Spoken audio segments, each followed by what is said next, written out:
All right, what's up, fam? Hey, thank y'all for tuning in. As always, be sure to like, share, comment, and subscribe. And when you do subscribe, hit the notification bell so every time I drop a video, you will be notified. I just came across this article and I wanted to touch on it before I laid it down for the evening. And it's about Slavery Remembrance Day. I saw this and I said, man, I got to look this up because what in the hell am I looking at? So this article from The Hill, and it states, Biden marks Slavery Remembrance Day. Quote, great nations don't hide from their history, end quote. I know America is, and let's say North America, the United States, because we'll tell you, the powers that be, if you notice, really knows how to omit certain parts of history or reality to make sure they are at the forefront of your thoughts, of everything that has happened and everything that will happen. And I will show you a great example here momentarily. But what I was saying is, they need to say United States. I mean, talking about a great nation, great history. A lot of times they say America, and it may cause you to forget that there's an entire continent called North America, an entire continent called South America. Matter of fact, there's a little area in between the both of us that's called Central America. So, and with the way these schools are teaching nowadays, I'm quite sure that they're not even studying. I mean, not even teaching. Kids probably don't know the continents or the capitals of the United States. If you don't believe me, go ask the youngest if they know the capital of all 50 states. Anyway, let's get into this article.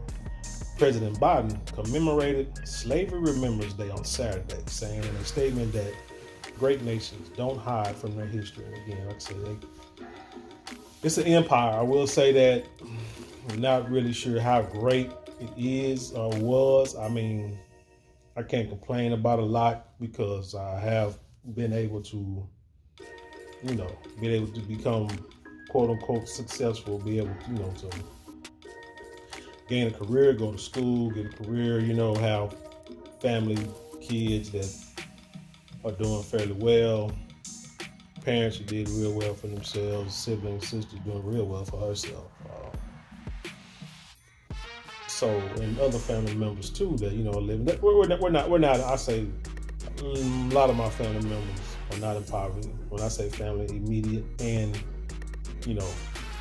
extended, like cousins, aunts, uncles, stuff like that. So we're able to live, to survive fairly well. Not on the street, not on the bridge and stuff like that. But my point is,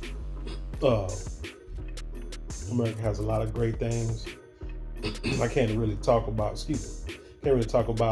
other countries because I haven't been. I mean, if you go by what they show on TV, that you would think that every country in the world is in poverty compared to the United States.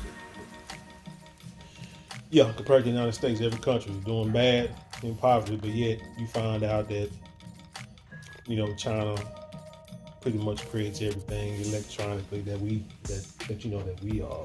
purchase. They create probably most of the clothing and a lot of things come from China or Asian countries, and Russia got a pretty good infrastructure. A lot of these countries, hell, even Africa, parts of Africa, instead of doing great, they just keep certain parts down. So that. Because you just can't have an influx of Black American or Black African rich people. But anyway,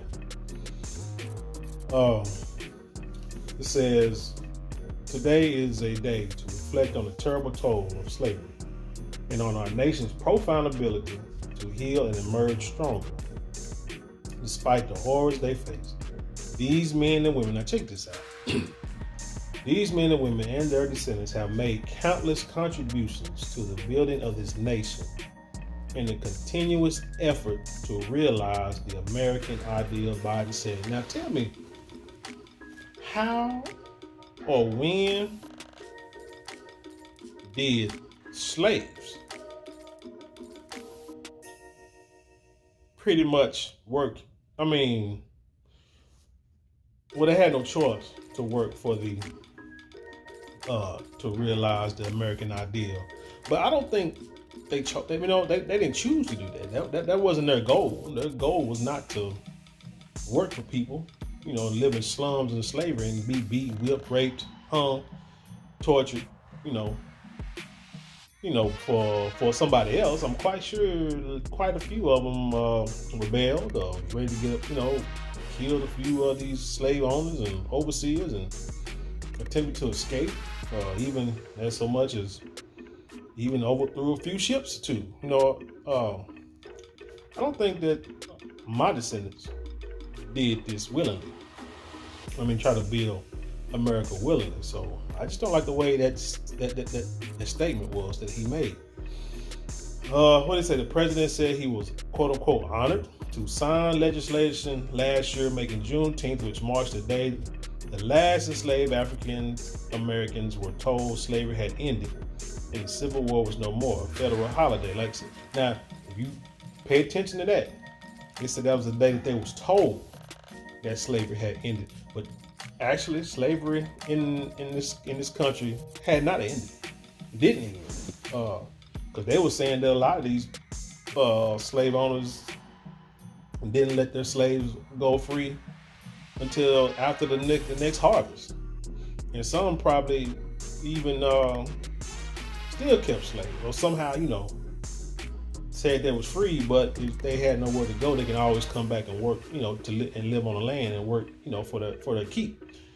So, which was the same thing pretty much as slavery, but you know how they probably finessed off people back in the day. And it is what it is. They say Biden also recognized Representative Al Green, a Democrat out of Texas, and Senator Elizabeth Warren, a Democrat out of Massachusetts, among the lawmakers who have pushed to establish Slavery Remembrance Day on August the 20th. Now, International Slavery Day, or Remembrance Day, or whatever, is August 23rd. So, America, you gotta come before everybody else. You gotta recognize us first. The lawmakers reintroduced legislation last year to mark Slavery Remembrance Day on August 20th. Legislation commemorating the day as such passed the House last month. It awaits consideration in the Senate. My original quote, this is a quote, my original Slavery Remembrance Day resolution denounced slavery, encourages people across the length and breadth of our nation to acknowledge the perverse role slavery played in our history, as well as stipulates that the U.S. House of Representatives officially supports the establishment of an annual Slavery Remembrance Day on August 20th. Green said in a statement following the passage of the bill in the House. This date was chosen because on August 20th, 1619, a slave ship, the White Lion, arrived in Point Comfort near Norfolk, Virginia, with the first 20 enslaved Africans brought to the English-speaking American colonies. Green hosted a breakfast. This dude, look at her, as old as he is, you would think he would know history a little better. Because if you did just a little research, he would know that slaves have been brought over here to this country probably as early as the 1400s. The issue is, it's not that 1619 was the first date that slave ships arrived. It was the first time that they brought slave ships over here and were able to actually create and settle a colony in this country. Because as far back as the 1400s, like I say, slaves from Africa have been brought over here, as the story goes. They were saying even as early as 1526 that there were some enslaved Africans brought over here on a Spanish expedition trying to establish an outpost what is now South Carolina. They say, but these slaves rebelled, preventing the slaves from founding the colony. So 1619 might be the first time that white folk brought slaves over here, but 1619 was not the first time that slaves were brought over here. Period. As a matter of fact, like I said, this is the first time that they were brought over here and were able to actually, establish colonies. So we'll let you, which lets you know, for nearly 200 years, people were trying to bring slaves over to this country, and it did not work because them Africans and any other, probably with the help of other natives in this country, made sure that wasn't going to happen, and they rebelled and fought and did not allow these people to, let's say, live off the, off the sweat, blood, and tears off their back. But they're not. But the thing about it, you're not gonna learn in the history books because, again, the powers that be are gonna make sure they don't want you to get any ideas of trying to rebel against the power structure. Although these same people rebel against their own folk from the British rule to create this country in the first place. See what I'm saying? So it's, so like I say, they're hypocritical, but I'm just tripping because, like I said, I'm gonna end this pretty quick because I don't want to, ramble on this too long. But what makes me upset, I'm tripping on, is they are quick to give us some doggone holidays, Remembrance days, but they don't want to pass legislation to, give us reparations. They ain't trying to make our living, and when I say our, I mean our people, because a lot of our people are either, at poverty or below the poverty line. A lot of our people are discriminated against. We are discriminated against as a people. So, I'm not even going to, downplay that, but they don't want to,